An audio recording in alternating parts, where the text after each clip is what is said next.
Vous êtes-vous déjà demandé comment certaines personnes réussissent tout ce qu'elles entreprennent? Et si je vous disais que cette réussite tient souvent à quelques habitudes simples mais puissantes? Aujourd'hui, nous allons explorer ensemble les bases d'une transformation personnelle profonde avec le livre « Les 7 habitudes de ceux qui réalisent tout ce qu'ils entreprennent » de Stephen Covey. Bienvenue dans les pensées d'Adler, là où les s'ouvrent pour mieux vous plaire. Des clés cachées dans chaque auteur. Obsidian Mania, je partage mon labeur. Divisé pour créer, apprendre pour briller. Avec vous, je suis là pour explorer. Ce guide culte du développement personnel propose des habitudes qui peuvent littéralement changer votre vie, que ce soit dans votre carrière, vos relations ou même dans votre vision de vous-même. Bienvenue dans les pensées d'Adler sur la chaîne Obsidian Mania. Obsidian Mania, divisé pour mieux créer. Je suis l'inspectrice Irina Adler, et aujourd'hui, je vous propose une enquête sur les bases du succès personnel selon Stephen Covey. L'objectif est de vous donner un aperçu de ces habitudes pour que vous puissiez juger si elles vous aideront aussi à transformer votre quotidien. Prêt à découvrir ce qui se cache derrière les 7 habitudes? Bonne écoute! J'aimerais commencer par la première habitude, qui consiste à être proactif. Covey nous rappelle que, pour prendre en main notre vie, nous devons choisir de répondre aux situations plutôt que de simplement réagir sous le coup des émotions. Imaginez que vous soyez pris dans les embouteillages un matin et que vous risquez d'arriver en retard à une réunion importante. Au lieu de céder à la colère ou de blâmer la circulation, vous pouvez anticiper en prévenant votre équipe, en proposant de décaler légèrement l'horaire ou même de participer en visioconférence si possible. Vous transformez ainsi un inconvénient en occasion de rester serein et de trouver une solution adaptée. Je vous invite à identifier, dans votre quotidien, une situation où vous pourriez adopter cette approche proactive et à observer l'impact que cela aura. En poursuivant, Covey nous encourage ensuite à commencer avec la fin en tête. Il s'agit d'avoir une vision claire de ce que l'on souhaite accomplir sur le long terme. Prenons l'exemple d'une personne désireuse de créer sa propre entreprise dans un an. Avant même de se lancer dans les démarches administratives, elle définit la vision de son projet. Quel type de service ou de produit proposer, quelle expérience client privilégiée, et quel impact elle souhaite avoir sur le marché. Cette clarté l'oriente dans ses choix quotidiens. Elle saura quelles compétences acquérir, quel partenariat nouer, ou encore comment positionner son offre. Je vous suggère de faire l'exercice avec votre propre objectif à long terme. Prenez un moment pour imaginer précisément l'issue idéale que vous visez. Vient ensuite l'idée de donner la priorité aux priorités. Nous vivons dans un monde qui nous bombarde de sollicitations, emails, notifications, rendez-vous, et 1000 petites urgences. Covey nous exhorte à ne pas perdre de vue ce qui compte réellement.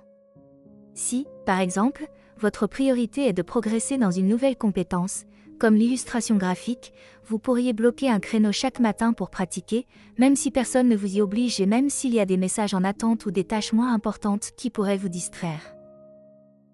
C'est en protégeant ce temps précieux que vous atteindrez progressivement un niveau plus élevé, alors que si vous vous contentez de réagir au jour le jour, vous risquez de stagner. Je vous recommande de définir vos 3 grandes priorités actuelles et de leur réserver chaque semaine un créneau dédié. Covey introduit aussi une habitude cruciale pour nos relations, penser gagnant-gagnant. Plutôt que de considérer toute interaction comme un rapport de force où l'un doit perdre pour que l'autre gagne, nous pouvons rechercher des solutions qui satisfont les deux parties. Imaginons que vous négociez un contrat avec un fournisseur. Au lieu de simplement exiger un tarif plus bas, vous pourriez échanger sur des avantages mutuels, peut-être en lui offrant plus de visibilité ou en recommandant ses services à vos partenaires pour l'inciter à faire un geste. Vous créerez ainsi une relation de confiance, bien plus solide qu'un accord arraché qui laisserait l'autre partie mécontente. Lors de vos prochaines discussions importantes, tentez de formuler la question « Comment pourrions-nous tous deux y gagner ?» et voyez la différence. La 5e habitude nous invite à chercher d'abord à comprendre, puis à être compris. Covey souligne à quel point il est essentiel d'écouter pleinement notre interlocuteur avant d'exposer nos propres arguments. Prenons le cas d'un conflit familial. si un proche vous reproche de ne pas être assez disponible, vous pourriez être tenté de vous justifier immédiatement. Pourtant, si vous prenez le temps de l'écouter en profondeur en lui demandant pourquoi il se sent négligé et ce qui lui cause réellement de la peine, vous serez ensuite mieux placé pour clarifier votre point de vue. Vous pourriez découvrir que ce proche ne se sent tout simplement pas prioritaire, et cela vous donnerait la possibilité de proposer un compromis plus empathique. Testez cette approche lors d'un prochain échange délicat, écoutez sans interrompre, reformulez ce que vous entendez, puis seulement après, présentez votre perspective. Covey nous parle ensuite de la synergie, une forme de collaboration où deux ou plusieurs personnes unissent leurs forces pour créer un résultat qui dépasse la somme de leurs efforts individuels. Imaginez une équipe de projet où chacun a des compétences complémentaires, l'un excelle en communication, l'autre en organisation, un troisième en créativité. Au lieu de travailler en solo, ils mettent en commun leurs talents pour monter un événement ou lancer un produit bien plus abouti que s'ils s'étaient contentés de travailler séparément. Je vous invite à repérer un projet où vous pourriez faire appel à une autre personne pour bénéficier de ses compétences ou de sa vision, et ainsi découvrir la puissance de la synergie.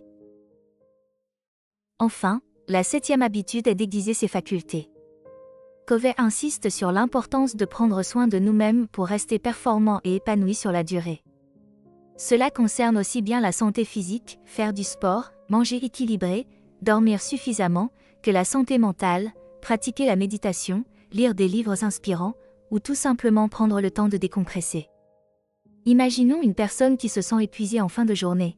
Elle pourrait s'imposer une courte routine matinale de 20 minutes d'exercice ou de lecture, permettant de démarrer la journée avec un esprit plus clair et une énergie renouvelée. À terme, ce rituel aura un impact significatif sur sa productivité et son bien-être. Pourquoi ne pas essayer vous-même ? Choisissez une activité de ressourcement et inscrivez-la à votre emploi du temps de la semaine. En conclusion, Stephen Covey propose bien plus que des conseils pratiques. Il nous offre une véritable philosophie de vie, articulée autour de la proactivité, de la vision à long terme, d'une gestion judicieuse de nos priorités, du gain mutuel, de l'écoute véritable, de la collaboration créative et du souci de soi.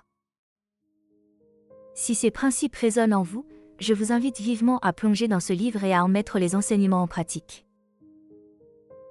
Après avoir découvert les habitudes qui différencient les personnes qui réussissent des autres, il est temps d'approfondir votre compréhension du développement personnel et du leadership. Voici 2 lectures essentielles, issues du fichier Syntopicon, pour aller plus loin dans l'application de ces principes. Le premier livre est « Deep Work » de Cal Newport. Si Stephen Covey vous a enseigné comment structurer votre vie et vos actions pour atteindre vos objectifs, Cal Newport vous montre comment optimiser votre concentration pour accomplir un travail de qualité exceptionnelle. Dans un monde où les distractions sont partout, la capacité à produire un travail profond, sans interruption et à haute valeur ajoutée devient un atout rare et précieux. Ce livre vous aidera à intégrer un mode de travail qui maximise votre efficacité et réduit la dispersion. Vous pouvez retrouver une inspection de ce livre dans l'épisode 34 des Pensées d'Adler. Le deuxième livre est Les 15 lois inestimables de la croissance, de John Maxwell. Si les 7 habitudes vous ont donné les fondations pour structurer votre succès, John Maxwell va plus loin en vous expliquant comment continuer à progresser en permanence. Il partage les principes qui permettent de cultiver un état d'esprit de croissance et d'apprendre continuellement pour ne jamais stagner. Ce livre est un guide puissant pour développer des stratégies concrètes et durables de progression personnelle et professionnelle. Vous pouvez retrouver une inspection de ce livre dans l'épisode 35 des Pensées d'Adler. Avec ces 2 lectures, vous aurez non seulement les habitudes qui mènent au succès, mais aussi les outils pour approfondir votre travail et évoluer continuellement. Prêt à passer du niveau des bonnes habitudes à celui de l'excellence durable ? Et voilà, cette présentation s'intègre parfaitement dans ma partie « Lecture d'inspection » sur Obsidian, où j'analyse les essentiels pour mieux cerner le potentiel d'un ouvrage. Élémentaire, ma chère Adler. Si vous avez envie d'explorer d'autres livres avant de les lire, suivez la playlist « Les Pensées d'Adler » et téléchargez la fiche récapitulative du livre sur le site obsidianmania.com.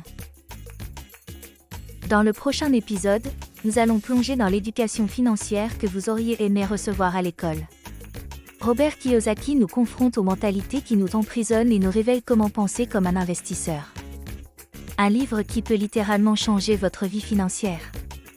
Je suis Irina Adler, et je vous remercie de m'avoir suivi jusque-là.